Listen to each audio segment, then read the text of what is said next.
we're going to apply our qualitative analysis procedure to the logistic population growth model. Now, this was the differential equation, and you can see for yourself, sorry, I should have included this side, the whole thing. This whole thing here is just an explicit function of y.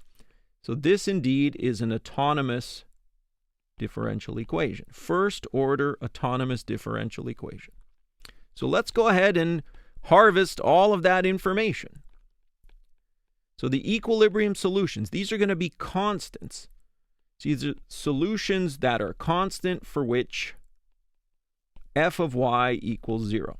So we are just going to take this differential equation and set it equal to 0. Now note, when we define this logistic equation, this is a positive. We're going to take this to be a positive, and both of these will be constant. And so it's very easy to see that there are two equilibrium solutions. When y is equal to 0 from this term, and when y is equal to this ye from this term. So those are constant or equilibrium solutions. Now we know along any horizontal line, y equals c, we have an isocline, and we know that all solution curves are translated versions of each other. That's something that is always true. We don't need to reprove that every time. So where we go straight to next is the increase-decrease behavior. So in the increase-decrease behavior, y prime is again this function of y. It's k1 minus y over ye times this. We would like to determine a sign chart.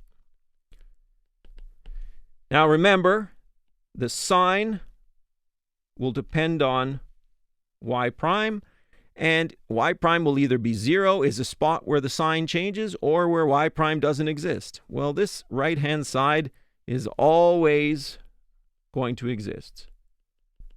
It's a polynomial. So that means y prime equals 0, like we said, at y is equal to 0 and y is equal to ye.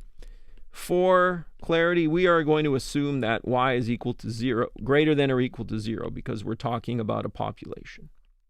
You could extend this to negative values if you wanted, but it doesn't matter. So here's our sign chart. We're going to take a number line. Here's y equals 0, y equals ye. We're going to list the factors over here on the other side.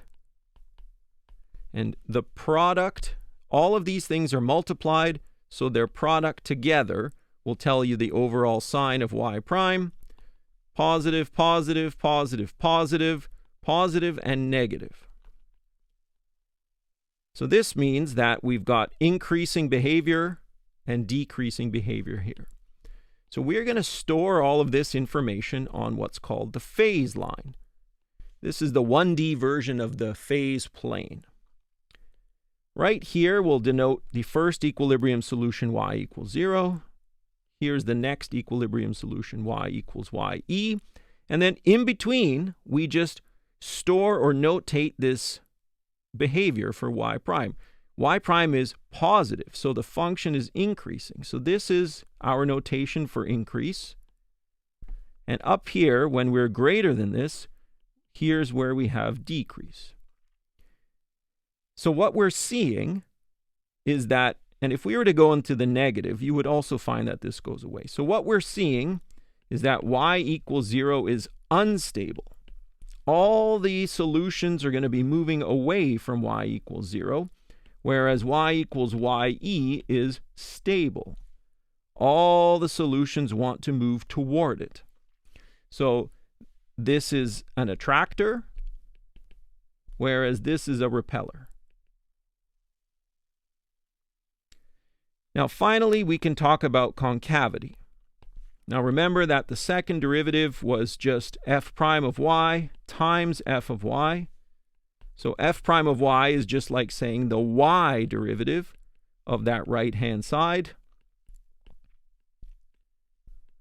and this is going to give us k times negative 1 over ye times y plus 1 minus y over ye. So this is going to be k into 1 minus 2y over ye. And so that means that the second derivative is the product of all of those terms. We'll get a k squared times this thing. The k squared, you'll get a factor of k from each of f and f prime. And this turns out to be our second derivative. Y prime double prime always exists.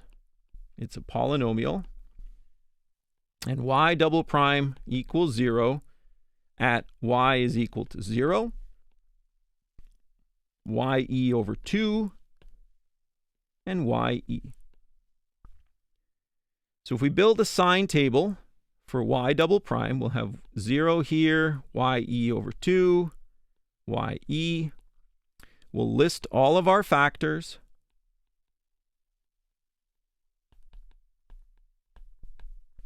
And then we'll determine their signs, which make up y double prime. So positive, positive, positive, so positive, positive, positive, positive, positive, negative, negative, positive, positive, negative, positive all the way around, concave up, concave down, concave up. And we'll store these on a y double prime phase line. So we'll have y equals 0, y equals a half of ye, and y equals ye. And so in these different regions, we'll have concave up, concave down, concave up. Now we're going to combine all of this information. So ultimately what we're looking for is a picture of the solution as a function of t. That's what we were starting with our differential equation. That's what we'd like to end with. We are going to overlay the two phase lines here. So y prime and the y double prime phase line. All of them have 0 as one of our values. ye was appearing on each of these as well. And the only difference here was that the second derivative had a ye over 2. I'm going to notate that one with a dotted line because that is related to inflection points. So right here we'll have an inflection point as well as this one. Now, y equals 0 is a solution curve. This is an equilibrium solution. So it gets a horizontal line. Y equals ye is also an equilibrium solution. If you start along that curve, you will end on that curve. So this is an equilibrium solution. Those are solutions for which y prime is 0. It doesn't change. Now our phase line was increasing up to there and decreasing beyond there. It was concave up, concave down, concave up. So we're going to assemble all of this. If I give you some initial population, why not? The phase line tells me I have to be increasing and concave up until I get to this dotted line. That's my inflection point. And afterward, I am increasing but concave down toward the equilibrium solution. So this is a trajectory. If I pick a different value of y naught, remember that all the solution curves have to be horizontal shifts of each other.